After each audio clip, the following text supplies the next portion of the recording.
My name is LeAnn Rhymes, and I'm 67 years old. I never imagined that life after 60 would bring so many twists and turns. I was married to a wonderful man for over 3 decades. He was a lawyer, sharp as a tack, and kind to the bone. We had built a life filled with love and respect, but a few years ago, he passed away unexpectedly in a car accident, and ever since then, it's just been me. I live alone now, in the house we built together back in the early 90s. It's a sturdy 2-story place with a big garden out back and plenty of space inside. Honestly, it holds more memories than I know what to do with. Every creaky floorboard and old photo frame whispers something from the past. I have one son, Tom. He's 35 now, working for a civil engineering firm. A smart boy, quiet, thoughtful, maybe a little too gentle for the world at times. After getting married, he moved into a rented apartment near his work site, far from my neighborhood. His wife, Catherine, is 33. They met at work, started dating, and got married about 3 years ago. At first I was thrilled. I thought I'd be welcoming a daughter into the family, someone to share Sunday dinners with and perhaps help me pick out birthday gifts for future grandkids. But let's just say, things didn't turn out the way I hoped. Tom's job kept him on the move, especially on long-term construction sites. Because of that, they decided to delay having children. I respected their decision, of course, but deep down, I was longing to hear the pitter-patter of little feet in this big empty house. Still, I waited, patiently. Financially, I've been doing fine. Between my husband's life insurance, accident payout, and a decent inheritance, I don't worry too much about money. My body still moves, but not as well as it used to. My back complains more these days, and my knees feel every step.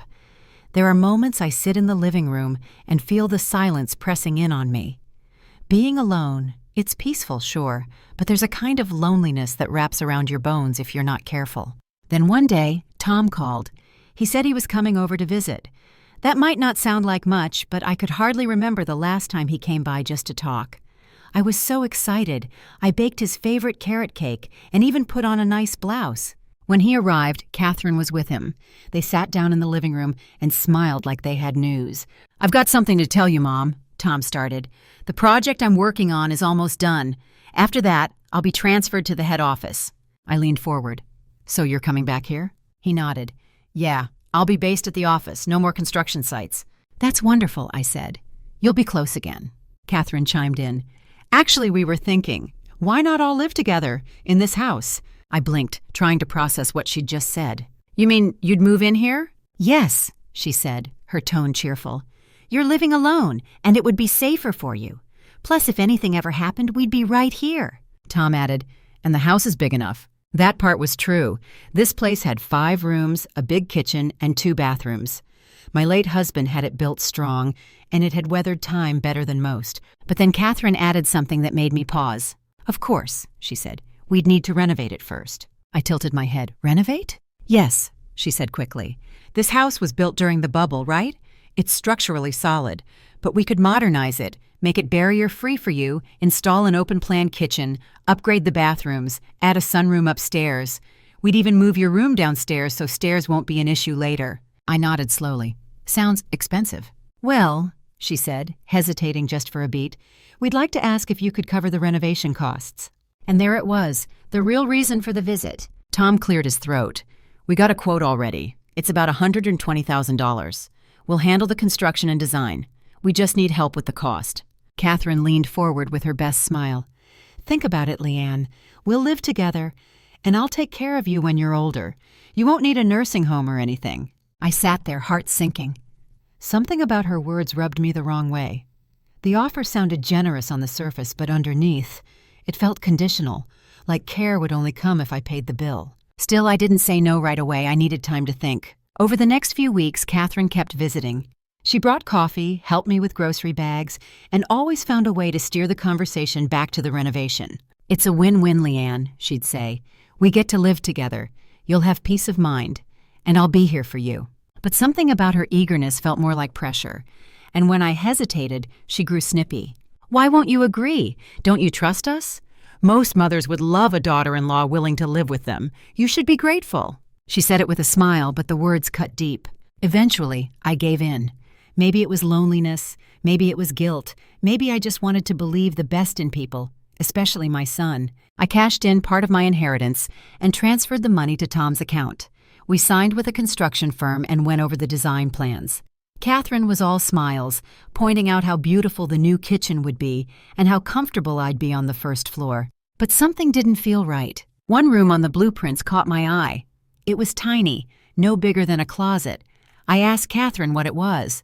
"Oh, just a spare space. Maybe a future nursery," she replied, avoiding eye contact. Tom stayed quiet, as always. Soon, construction began. While the house was being renovated, I moved into a small apartment complex the company recommended. My new neighbors were mostly young families and single professionals. I kept to myself at first, but over time, I met a woman named Kate Swift. Kate was a single mom with a 5-year-old daughter named Jenny. Her husband had died in an accident, and she had no family to lean on. Despite that, she was upbeat and kind. Jenny adored me, and I grew to love them both like family. One afternoon, Kate invited me for tea. She looked nervous as she poured my cup.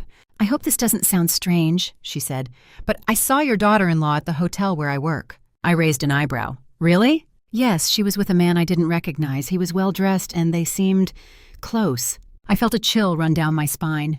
"You're sure it was her?" She nodded. "I've seen her face many times, I'm certain." Kate couldn't investigate further due to hotel rules, but she had already given me enough to worry about. That night, I barely slept. I thought back to Catherine's forced smiles, her sudden generosity, her eagerness to get into this house. Something didn't sit right. The next day, I made a call. My late husband had trusted a private investigator named Mr. Smith. I contacted him and asked him to look into Catherine, and maybe Tom too. I needed answers, and I needed them fast. While the private investigator started his work, life at the apartment continued quietly. I still visited with Kate and Jenny, and every so often Tom and Catherine would stop by. Catherine acted like nothing had changed. She brought snacks, smiled sweetly, and gushed about how wonderful the house was going to look. But I was watching closely now. She said she was visiting the site to check on construction or bring refreshments to the workers. When I followed up with the crew, they said they rarely saw her. It was all starting to add up. The renovations were real, but Catherine's story didn't seem to be. Meanwhile, Mr. Smith kept me updated. After a few weeks, he called with news. He'd uncovered that Catherine was having an affair with her high school ex-boyfriend. Apparently, they'd run into each other at a reunion the previous year and rekindled their old flame. Text messages, photos, even audio recordings. The affair wasn't just a fling. It had turned into something deeper and far more deceitful. I was stunned. I didn't know whether to cry or scream. My heart ached not just because of what Catherine had done, but because my son, sweet Tom, had no clue what was happening behind his back. I asked Mr. Smith to dig a little deeper, and sure enough, he uncovered something else. Catherine's ex was married too. Their little love story was built on lies, betrayal, and destruction. I had the evidence in hand now, but I wanted to hear it from Catherine's mouth. I needed her to show her true face. The opportunity came sooner than I expected. One evening, Tom and Catherine came over to discuss some final details before we moved back into the house. We were sipping tea in the living room when I casually brought up an old topic. "Tom, this year marks 20 years since you graduated middle school, doesn't it?" He looked confused. Yeah, I guess so." Catherine looked up sharply, her body tensed. "I remember your high school reunion was last year, wasn't it?" I added casually. "That's when it happened." Catherine flinched, visibly. Her hand knocked over her cup, spilling tea across the table. "Oh no," I said softly. "Are you okay?" She nodded quickly, wiping at the table. "Just clumsy." I kept pushing. "Did you run into any old friends at the reunion?" There was silence. Catherine looked down, and Tom glanced between us, clueless. Then Catherine let out a small, forced laugh. "I barely remember who was there," she mumbled. "It wasn't a big deal." But her hands trembled. Her shoulders were tight. It was working. She was nervous. I didn't confront her that night, not yet, but I knew we were getting close to the moment of truth. Soon the renovations were complete. The house looked brand new, fresh paint, new roof, modern appliances. It was beautiful. Catherine was delighted. She kept saying how perfect it was and how she couldn't wait to move in. I assumed I'd be getting the room on the first floor, the one they said would be better for my knees and easier to access. It even had a small garden view. But then came moving day. As we began unpacking and placing furniture, I noticed something strange. Catherine and Tom were completely focused on setting up their bedroom and the kitchen. No one had touched anything of mine. "Hey," I called out, trying to stay calm. "Where should I put my things?" Catherine walked over with a big fake smile. "Oh, LeAnn, your room is over there." She pointed to the tiny room near the living room, the one I thought was a closet. I stared at her. I thought that was a storage space." She shrugged. "Well, it's a small room, but it's enough for one person. You'll be comfortable." "I can't live in that," I said, my voice cracking. "It's barely big enough to stretch out." Catherine smirked. "You should be grateful we even gave you a room at all. You're lucky to be living with us." I looked at Tom, hoping, begging for him to say something. He looked down. "Yeah, I guess that's how it'll be." My heart shattered. "This was your plan all along, wasn't it?" I asked, feeling sick. Catherine didn't even try to hide her amusement. "If you don't like it, you can leave. We've got our house now. Do what you want." That's when I took a deep breath, and from the hallway came a firm, familiar voice. "Excuse me, is everyone here?" Catherine turned, startled. Tom looked confused. I stepped aside and let Mr. Smith and his assistant enter. "Let's begin," he said calmly. Catherine's eyes narrowed. "Who are they?" Mr. Smith laid a folder on the table and cleared his throat. "First, regarding your son's loan. I'm pleased to inform you the third-party payment has been completed." Tom blinked. "Loan? What loan?" I spoke up. "I found out about the failed investment you made, Tom. The one Catherine's parents helped you repay. I settled the debt myself." Tom looked at me, mouth open. "Mom, you knew?" "Yes, and now that debt is gone. You don't owe Catherine's family anything. You're free." Catherine looked furious. "Why did you do that?" she demanded. "To break the chain you used to control him," I said coldly. "But that's not even the real issue, is it?" Mr. Smith stepped forward. "The main issue is Catherine's affair with her ex-boyfriend from high school." Tom turned pale. "That's a lie," Catherine snapped. "He means nothing to me." Mr. Smith pulled out photographs, then audio recordings. He played them one by one. Her voice filled the room. "My husband is just an ATM. I'll get the house, divorce him, and keep it all. Then I'll marry you. I'm so clever, aren't I?" Tom staggered back. "Catherine, what is this?" "It was just talk," she cried. "None of it meant anything." But her face said otherwise. She knew she'd been caught. Mr. Smith continued. "There's more. Plans to seduce your husband, LeAnn. To kick you out of the house. To claim alimony and live off your assets." I looked at Catherine. "Why?" I asked. "Why would you do this?" She didn't answer. She just sat down and buried her face in her hands. Tom, broken and silent, walked away. He didn't speak for the rest of the day. Catherine didn't say another word as she sat there, completely exposed, the weight of her deceit finally crashing down. I watched her carefully. This was a woman who had orchestrated an entire charade, manipulated my son, and tried to erase me from my own home. And yet now, she had nothing to say. Tom stood quietly, staring at the floor like he couldn't recognize the life he'd been living.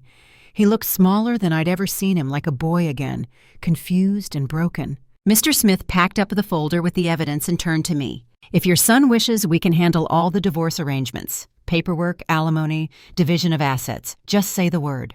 Tom finally spoke. His voice was low and tired. "I want a divorce, immediately." He didn't look at Catherine when he said it. He just stared ahead, like a man who had just woken up from a long nightmare. The very next day, we went to Mr. Smith's office to begin the formal process. Catherine didn't resist. She didn't cry or plead.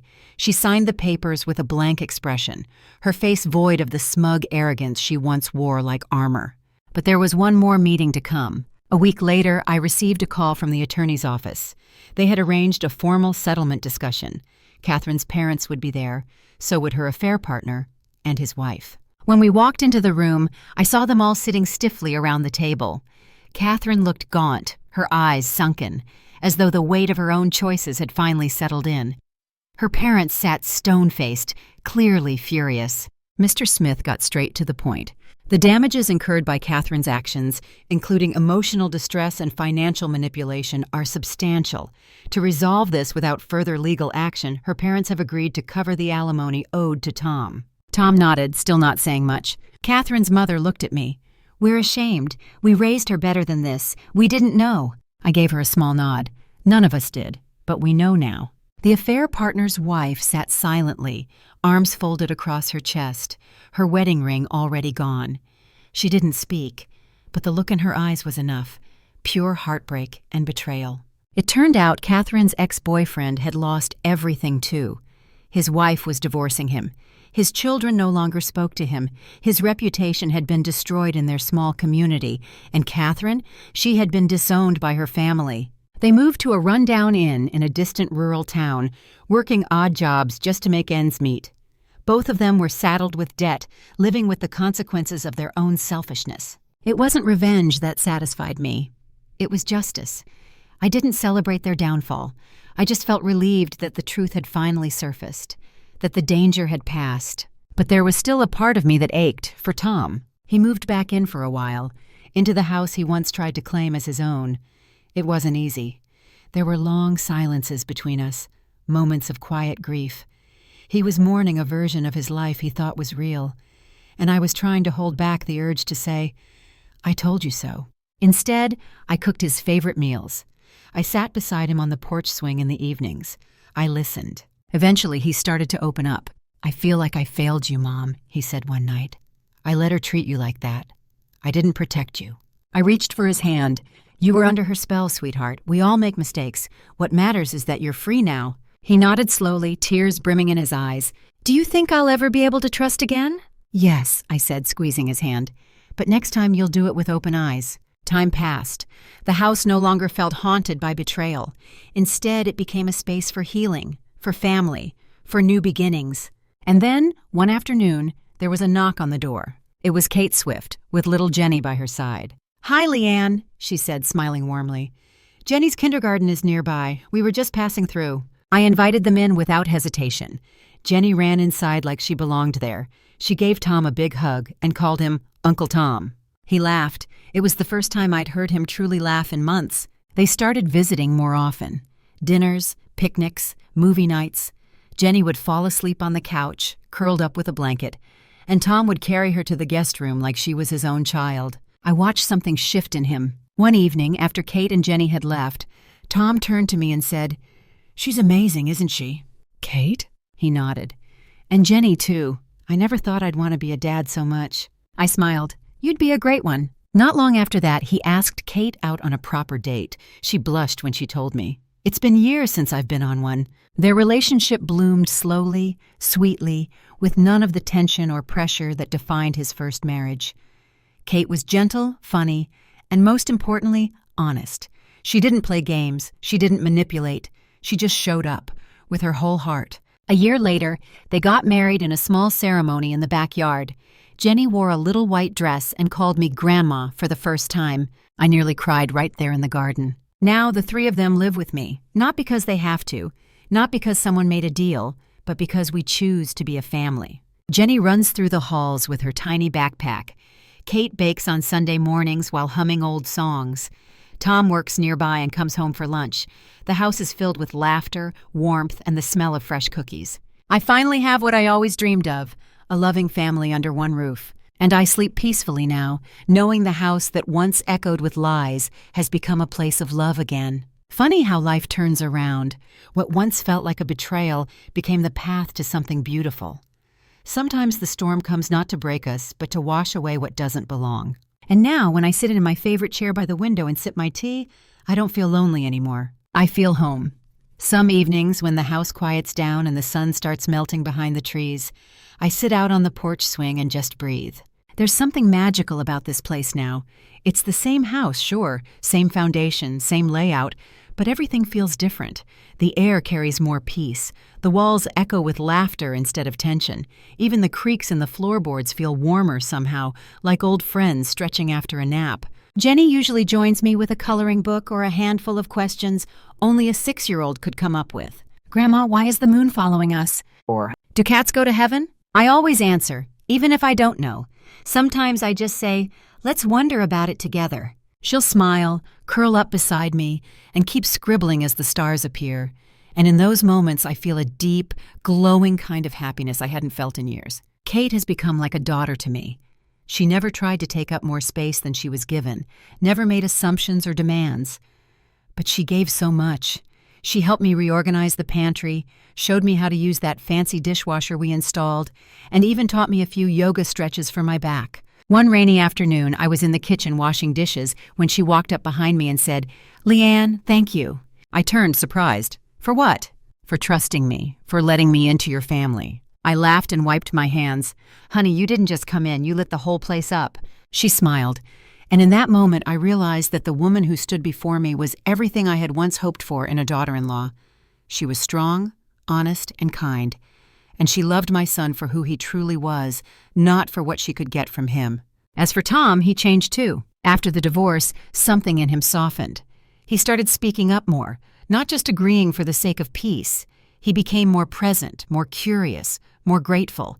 He started leaving sticky notes on the fridge that said things like, "Love you, Mom," or "Thanks for dinner," or "Jenny said I'm her hero today." Those little notes meant the world to me. One night, as we were cleaning up after dinner, Tom looked at me and said, "I don't know if I ever said this, but I'm sorry I didn't protect you. I was blind. I let someone hurt you in your own home." I placed a hand on his cheek and said, "You don't need to apologize anymore. You came back. You saw the truth. That's all I ever wanted." He pulled me into a hug, and we just stood there in the kitchen, mother and son, holding on to a love that had survived the fire. Sometimes I think back to Catherine. I wonder if she ever regrets what she did, or if she blames everyone but herself. I don't know. And to be honest, I no longer care. That chapter is closed. But I do know this. If she hadn't tried to use me, I never would have uncovered the truth. If she hadn't pushed me out, I never would have let love back in. It's strange how life works sometimes. Pain carves out space, and into that space, something better can grow. I remember once reading a line that said, "Sometimes people come into your life as blessings. Other times, they come as lessons." Catherine was a lesson. Kate, Jenny, and Tom, they're my blessings. Now, every corner of this house holds new memories. Jenny learned to ride a bike in the driveway. Kate hosts brunches in the garden on weekends. Tom built a tiny treehouse with Jenny last fall, and they still sneak up there with sandwiches and pretend it's their secret hideout. And me, I get to watch it all unfold. Sometimes people ask me if I regret giving up that money, if I feel foolish for spending it on a renovation meant for someone who betrayed me. I always say no, because the house she thought she could steal became the home where I healed. Because the room she shoved me into became Jenny's playroom, filled with dolls and drawings and laughter. Because the life she tried to dismantle became the life I'd always dreamed of. I don't believe everything happens for a reason, but I do believe we can give reason to what happens. We can choose to find purpose in pain, to create love where there was once loss, to make space for new stories even after the old ones fall apart. So here I am, LeAnn Rimes, mother, grandmother, survivor of betrayal, builder of a new beginning. And if you had told me 5 years ago that my heart would feel this full, I might have laughed. But now I believe in second chances, in quiet strength, and in the kind of love that doesn't need to be earned with money or forced through guilt, but that shows up every day with open arms and an honest heart.